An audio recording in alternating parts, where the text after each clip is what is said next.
پاکستان کی موجودہ fascist government اور اسٹیبلشمنٹ کے خلاف اوورسیز پاکستانیوں نے لندن کے اندر ایک بہت بڑا مظاہرہ کیا جس کی قیادت شان علی کر رہے تھے۔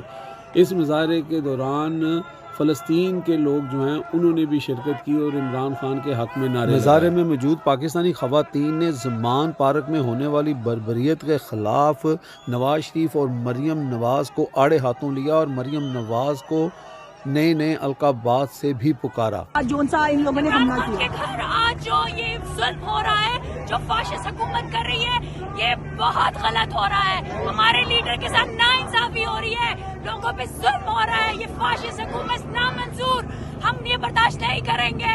ہم اوورسیز پاکستانی، ہم یہاں پہ کتنا جلتے ہیں، مرتے ہیں، یہ سب چیزیں دیکھ دیکھ کے ہم نہیں برداشت کریں گے۔ اور آپ لوگوں کو لگتا ہے یہ جو مسلم کی حکومت ہے، یہ بغیر کہتے ہیں، ہم لوگ کہتے ہیں یہ کشمیر بنے گا پاکستان، کشمیر بنے گا پاکستان۔ ان لوگوں نے پاکستان کو کشمیر بنا دیا ہے، بنا کے رکھا ہوا ہے، کشمیر بنا کے رکھ۔ لوگوں پہ اتنا ظلم، کہاں گئی تم لوگوں کی ڈیموکریسی؟ یہ نانی 420 باتیں کرتی ہے ڈیموکریسی کی، کیا ڈیموکریسی تم لوگوں کی؟ بغیر بے شرما تم لوگوں نے ملک کا کیا حال کر دیا ہے۔ ایک سچا انسان جو ہماری لاسٹ ہوپ ہے پاکستان کی، عمران خان، اس کو بھی تم لوگ ختم کرنا چاہتے ہو۔ یہ کبھی نہیں ہوگا اور نہ ہم کبھی ہونے دیں گے۔ انشاءاللہ زندہ باد۔ آج جو عمران خان کے گھر ہوا ہے، میں اس کے اگینسٹ ہوں۔ جب یہ مریم نواز کہتی ہے، یہ گیراج کماری جب کہتی ہے کہ عورتوں کی عزت، عورتوں کے حقوق، کہاں عمران خان کی بیوی، اس کی بیگم اندر سے جب اس نے کیا، کن چیزوں کا اب شام تک یہ کیا کریں گے؟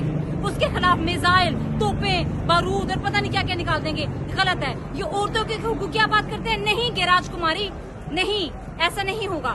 آپ نے جو آج کیا، میں اس کی سراسر مذمت کرتی ہوں۔ آپ ڈیوائڈ اینڈ رول کرنا چاہتی ہیں اور اس کے علاوہ کچھ نہیں۔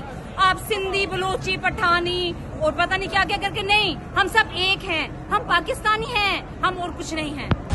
جب لوگ اتنی وہ کر کے لاہور